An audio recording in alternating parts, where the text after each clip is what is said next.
evening everybody, welcome back to the Horse Racing Enthusiast on Teesside Ste&Dee with your results for the 18th of February.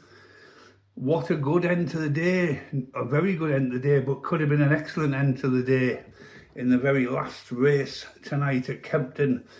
I said to you do a reverse forecast and I'm going to back them both singly. Well, I nearly didn't back Hamlet's Night because this morning was only 2-1.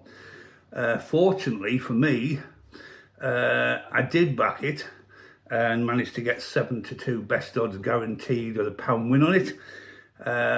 So that was good. And Son of Man come in third. Now, what a shame that that didn't come in first and second. We would have had a very good reverse forecast up. But you can't grumble at first at 7-2, third at 15-2. I had each way on that one. Only a small one, but enough to be happy about.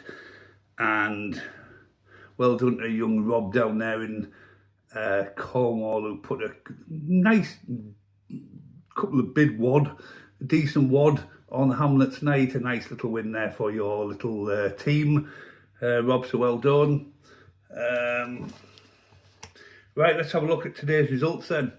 We'll start with, well, we had the only back form selection we had today, of course, was Ste&Dee.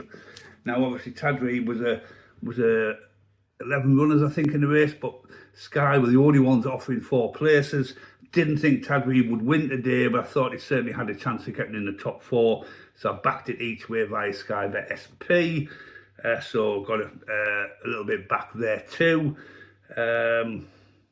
Yeah, good run from Ste&Dee, to be honest. And it was a shame because very slow into stride. And I think if I hadn't have been slow into stride, it certainly would have gone into that top 3, possibly even would have challenged for a win. But no, it was held up in the rear, which it always is, Ste&Dee. It had loads to do with 2 furlongs to go. Never ever really challenged, but that slow start certainly impacted on it.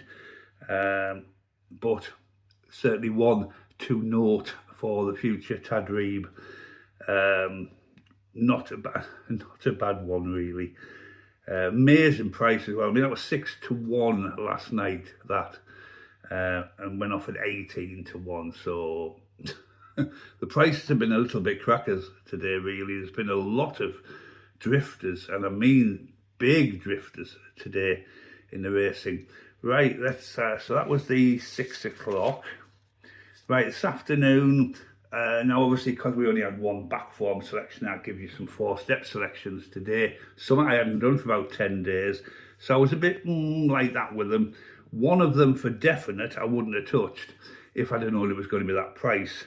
I mean, I only put 25 pence each way on it anyway. Model Approach, that was the race where there was only one winner in it. All of them had been never won before. So it was a lot of unexposed horses in that one. And Model Approach, it was 28-1 a small, 100-1. I would not have touched it if I knew it was going to be that price. It was always at the back of the field. Then it got hampered 4 out, and then he just decided to tail off because he knew it wasn't going to get anywhere. So the least said about that one, the better, and at least there's been a new winner in there. Right, then the Southwell 220. Now, I did like that. This was the one last night that had 600 plus points above its nearest rival. There was 3 unexposed horses in the race. One of them won, top weight won, never won before, 2-1 favourite, won as an unexposed horse. I was put it in not a bad performance, I suppose, in 4th at 7-1, missing out on a place, but it wasn't close.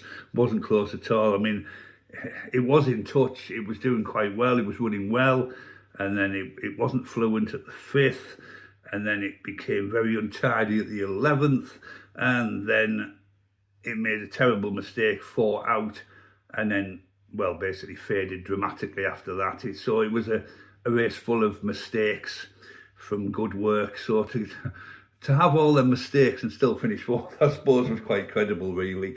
But I think that's still one to note for the future. I really do, even though it was riddled in mistakes today. It's still managed to finish the race in 4th place. Right, and then of course the 8 o'clock Ziggy's Condor. Now I really fancied this last night, I did. And it was close up in the race, Ziggy's Condor. It was ridden along 2 furlong out, seemed to be going okay. And then it just really weakened with a furlong to go. And just basically give up. And finished quite dismal. I think it was about in 6th place or 7th place. So I'm still going to say make a note of Ziggy's Condor, because Ziggy's Condor, I think, has shown signs in recent races that it can compete. It's whether it's going to get itself over the line before the main season starts. It might be given a rest maybe now, because it's had quite a few races of late. Hasn't managed to win, so let's see what happens with Ziggy's Condor. And then, of course, I covered the last race at 8:30. Good winner, Hamlet's Night. Pleased with the price as well, because I say 2 to 1 this morning. I wasn't going to touch it. I thought, for me, with the bets I put on like £1 maximum on one horse, it's just, there wasn't a lot of value there for me. But I thought, well, I'm going to put them in reverse forecast, and I said I'm going to do them as singles, so I did. And I'm glad I did, because, like I say, it won at 7-2. We nearly got the reverse forecast. Wouldn't that have been a lovely day, way to finish the day? Anyway, that's it, people. That is your results for the 18th of the 2nd. Another profitable day. I'm a few quid up. So that's 3 profitable days in a row. I think just under £11 profit, which obviously with the way I bet, very small stakes. I'm really pleased with that. And a profit is a profit, and 3 days in a row is very pleasing. Although the first day was very decent, it was half of that profit. The other 2 days have made up the other half. And say 3 days in a row profit, cannot complain. Right, that's it. That's your results. I will be back in 2 minutes with your selections for tomorrow from the back form system. See you in a minute.